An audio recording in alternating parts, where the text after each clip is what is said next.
Hello, hello. Hi everyone. This video here is about what I wish I knew when I started in the dating field.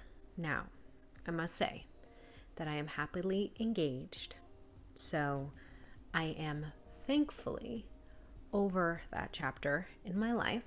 Another disclaimer is take what you want from it, you can leave the rest, and go from there. Best of luck out there in the dating world. It is a very long and complicated process. To some, it comes very easy. To others, it does not. I find myself somewhere in the middle because of the fact that I felt I was holding myself back in a lot of ways. The moment I stopped holding myself back is the moment that I thankfully met my wonderful fiance, Matt. So here we go.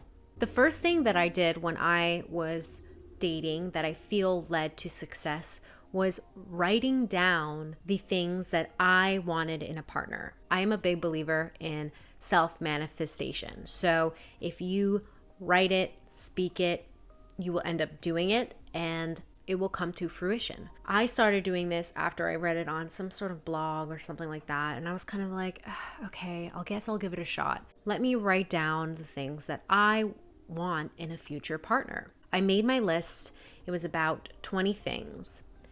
And then I even went to the extent of writing a letter to my future spouse. It's really scary to look back on it now because a lot of the things that I was looking for are what Matt is. The reason why I think writing it down and making a list of what you want works is because then you get to understand what doesn't work. If something isn't on your list and you see that personality trait in somebody that you are dating, that's a big red flag. If you don't want petty fights, it will not be on your list.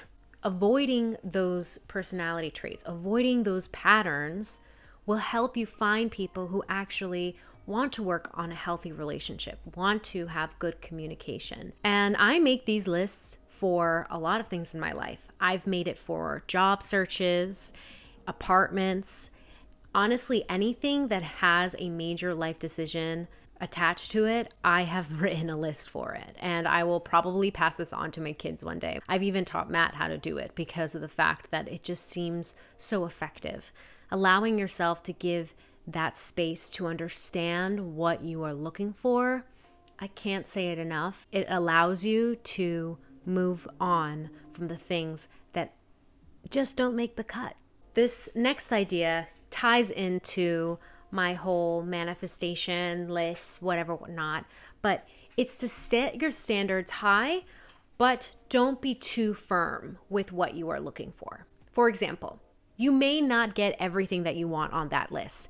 I think it's kind of impossible to get everything that you want on your list. Sometimes people get very, very picky with what they want on their list. They have to have good style. They have to have a good family. They have to have at least 6 feet of height.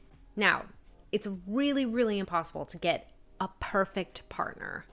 So we have to make room for errors, mistakes, and most importantly, growth. Because you're not always going to be in that same relationship that you were in the beginning. There are going to be things that appear in yourself and in your partner that will come throughout the years. So you have to allow yourself that time for growth. If you expect somebody to have everything on your list, it just isn't going to happen and you are going to be disappointed. So don't be afraid that if you meet somebody and you are looking at your list and you're saying, well, he doesn't have blonde hair and I put blonde hair down, but he has 10 of the other 100 things that you have on there, don't overlook the small things that maybe you could adjust a little bit. Open yourself up to the fact that not everybody is going to have everything that you have on your list. If I were to be that picky person and say that Matt has to have everything on my list, he would have a substantial amount of pressure to hit every single thing that I want. That's not what a relationship is. A relationship is two people coming together as they are and making each other better. Leave room for error, leave room for growth. Don't be afraid to be human with your life partner. This next idea I find very important, and I think I didn't catch on to this for a little bit of time. Date not to marry, but to figure out your needs in a relationship. Marriage is a very big topic. Oh, we're not that kind of girl who doesn't dream about her huge wedding somewhere in Connecticut. But let's be real.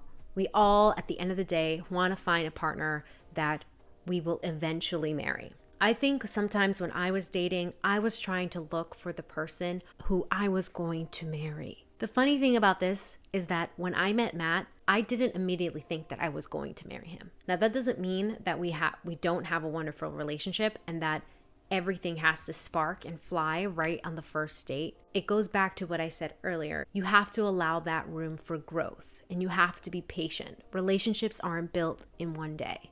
If you let go of that pressure of when you are dating somebody, just date them to see if you like them. Do you think they're a good person? How would your fights play out? They get very angry quickly, or if you see them in a certain light, that is who they are. Don't ignore that. If you see certain behavior that causes a red flag, it is a red flag. Before you start planning out your wedding, just date to figure out what you want.